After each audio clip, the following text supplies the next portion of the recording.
PPC کی sections ہیں, سن لیں, PPC کی سیکشنز ہیں, بہیڑے, ڈرگ ایکٹ کی سیکشنز ہیں جی, ڈرگ رولز کی سیکشنز ہیں, ڈریپ ایکٹ 2012 ہے سر.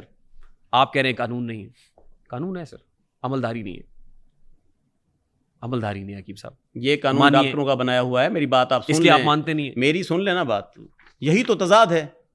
میں نے کہا شعبے الگ الگ ہیں, ان کی دوائیوں کو ان کو پتہ ہے, ان کے لیب بھی ہونی چاہیے. قانون ڈاکٹرز کا بنایا ہوا نہیں ہے سر, طریقہ کار الگ ہے. دیکھیے آپ کیونکہ پارلیمان میں جانے کی خواہش مند ہیں, جی, قوانین پارلیمنٹ کے اندر بنتے ہیں. ٹھیک ہے, قوانین ڈاکٹر نہیں بناتے, ٹھیک ہے, لیجسلیٹر بناتے ہیں, قانون ساز بناتے ہیں. کیونکہ اب آپ نے نیشنل اسمبلی میں جانا ہے نا سر, بالکل جانا ہے. تو یہ بات آپ کو ذہن نشین کر لینی چاہیے.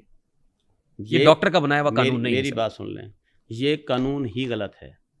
حکیموں کا شعبہ الگ کیوں نہیں کیا جاتا؟ وہ ڈاکٹروں کے انڈر کیوں ہیں؟ میں تو کہہ رہا ہوں ان کو ہونا ہی نہیں چاہیے. کس کو آپ انڈر کی بات کر رہے ہیں, حکیموں کو ہونا ہی نہیں چاہیے. کیوں؟ میں تو یہ کہہ رہا ہوں. ٹھیک ہے, ختم کر دیں حکیموں کو, مجھے کوئی اعتراض نہیں ہے. پورے ملک سے حکمت اڑا دیں, ہونی چاہیے. یہ جو ہم تنخواہیں بھر رہے ہیں, یہ جو صدر صاحب سلیمی صاحب کو دی جا رہی ہیں تنخواہیں, دوسرے حکماں کو دی جا رہی ہیں, یہ نہیں ہونا چاہیے. آپ کہتے ہیں میں تو اس کے یہ شعبہ تلف کر دینا